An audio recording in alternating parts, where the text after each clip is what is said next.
அனைவருக்கும் வணக்கம். நாம் இந்த பகுதியில் பார்த்திங்கன்னா ஒரு ரூட் சம், அதாவது எக்ஸின் மதிப்பு கண்டுபிடிக்கக்கூடிய ஒரு சம் ஒன்று பார்க்க போகிறோம்.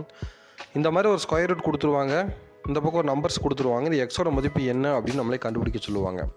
இதுக்கு ஷார்ட்கட்லாம் இருக்குது, இருந்தாலுமே நம்ம எப்பொழுதும் போட்டாவே போதுமானது. இந்த கணக்கு ஷார்ட்கட் போலவே ஈஸியாக தான் இருக்குது இந்த கணக்கு.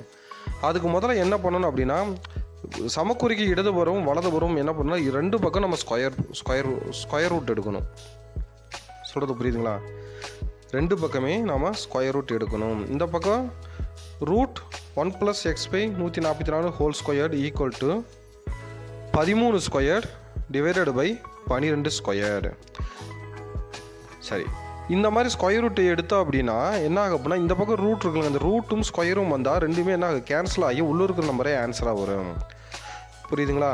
அப்போ என்ன ஆன்சராக வரும், 1 + x/144 மட்டும்தான் ஆன்சராக வரும். Equal to 13 square. 13 ஸ்கொயர்னா 13 2 தடவை பெருக்கணும். 13 2 தடவை பெருக்கணும், நமக்கு என்ன கிடைக்கும், 169 கிடைக்கும்.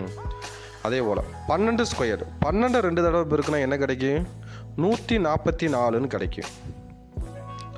ஓகேங்களா? புரிஞ்சுதுங்களா? இப்போ அடுத்தது, இப்போ ரெண்டு பக்கம் ஸ்கொயர் பண்ணி ஸ்கொயரை கேன்சல் பண்ணி நம்ம அதை சால்வ் பண்ணோம். அதுக்கப்புறம் இடதுபுறம் பாருங்கள், 1 + x/144 இருக்குது.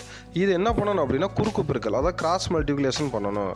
அதாவது எல்சிஎம் எடுக்கணும். இங்கே பகுதிகள் ரெண்டும் வெவ்வேறையாக இருக்கிறதுனால நம்ம எதை யூஸ் பண்ணுறோம், குறுக்கு பெருக்கல் மெத்தடை யூஸ் பண்ணுறோம். கிராஸ் மல்டிப்ளிகேஷன் பண்ணணும் அப்படின்னா என்ன ஆகும், இந்த 1ஆல் 144 பெருக்குவோம். இந்த 1க்கு கீழே 1 இருக்கிறதா அர்த்தம். எக்ஸால் அந்த 1 பெருக்குனா அதே எக்ஸ் அப்படியே வரும். அப்போ 144 + x ஹோல் டிவைடட் பை 144 கிடைக்கும். சரிங்களா? அடுத்து இந்த பக்கம் அந்த 169/144 அப்படியே எழுதிக்கிறோம்.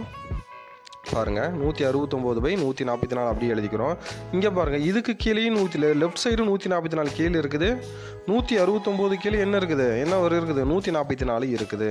அப்போ ரெண்டு பக்கம் டினாமினேட்டர் 144 இருக்குன்னா அது ரெண்டுமே கேன்சல் ஆகி என்ன மட்டும்தான் வரும், நமக்கு 144 + x ஈக்குவல் டு 169 கிடைக்கும்.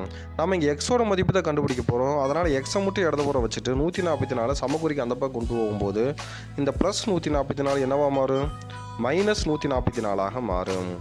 அப்போது 169 144 கழிச்சா என்ன கிடைக்கும், நமக்கு விடை x = 25 கிடைக்கும். வேணால் கழிச்சு பாருங்கள், x = 25 கிடைக்கும். அவ்வளவுதானுங்க, வெரி சிம்பிள். நீங்கள் ஷார்ட்கட் மெத்தடில் போட்டாலும் இதிலிருந்து ஒரு 5 ஸ்டெப்பை சேர்த்து தான் செய்யணும். நான் உங்களுக்கு இந்த கணக்கை ஃபுல்லாகவே போட்டு காமிச்சிட்டேன். இவ்வளவுதானுங்க, வெரி சிம்பிள். நன்றி.